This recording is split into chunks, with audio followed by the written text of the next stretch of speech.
BJP ആയതുകൊണ്ടാണ് താങ്കൾ censor board വരുന്നത്. BJP ആയതുകൊണ്ട്. അപ്പോൾ രാഷ്ട്രീയവൽക്കരിക്കുന്നു ഓരോ സെൻസർ ബോർഡിനും. അതിന് താങ്കൾ ഇനിയെങ്കിലും കൂട്ടു നിൽക്കുമോ? ഇല്ല, ഒരിക്കലും ഇല്ല.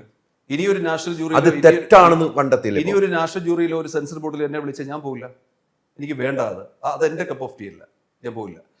കഴിഞ്ഞ നാഷണൽ അവാർഡിന് അവിടെ ചെന്നപ്പം ഞാൻ നോക്കിയതാണ് എന്തുകൊണ്ട് നൻപകൽ നേരത്തെ മയക്കമില്ല എന്നൊരു സിനിമ. കാരണം ഞാൻ ഒരുപാട് ആരാധിച്ചിരിക്കുന്ന ഒരാളാണ് മമ്മൂട്ടി സാറ്. മമ്മൂട്ടി സാറ് മാത്രമല്ല, ആ സിനിമ എനിക്ക് ഒരുപാട് ഇഷ്ടമായിരുന്നു. അപ്പോൾ സ്വാഭാവികമായിട്ട് നമുക്ക് ഇഷ്ടമുള്ള ലിസ്റ്റിലുള്ള സിനിമകൾ നോക്കുമല്ലോ. അപ്പോൾ നോക്കിയ സമയത്ത് ഇത് കണ്ടില്ല. അപ്പോൾ ഒരിക്കലും നമുക്ക് അവിടെ വെച്ച് ആ പോസ്റ്റിൽ ഇരിക്കുമ്പോൾ നമുക്ക് സംസാരിക്കാൻ പറ്റില്ല. അപ്പോൾ ഞാനിവിടെ വന്ന് ആ പോസ്റ്റിൽ നിന്ന് ഇറങ്ങിക്കഴിഞ്ഞിട്ട് ഞാൻ ലിജോ പല്ലിശ്ശേരിയെ മെസ്സേജ് അയച്ചിട്ട് ചോദിച്ചു, നിങ്ങളെന്ത് പടം വായിക്കാൻ? അപ്പോൾ അദ്ദേഹം അയച്ചു എന്നാണ് പറഞ്ഞത്. ഞാൻ മമ്മൂട്ടി സാറിന് മെസ്സേജ് അയച്ചു, അദ്ദേഹം അയച്ചു എന്നാണ് പറഞ്ഞത്.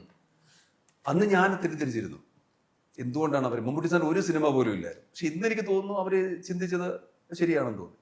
ഇപ്പം എന്നോട് പറഞ്ഞിരുന്നു, ഇത് അവർ പറഞ്ഞു കേട്ട ജയന്തി മാറ്റിയില്ലെങ്കിൽ സർക്കാർ പ്രതിനിധാനം ചെയ്യുന്ന ഒരു ഫെസ്റ്റിവലിലും നാഷണൽ അവാർഡിലും ടോക്കൺ നമ്പർ ഉണ്ടാവില്ല എന്ന് എന്നോട് പറഞ്ഞാണ് അവർ.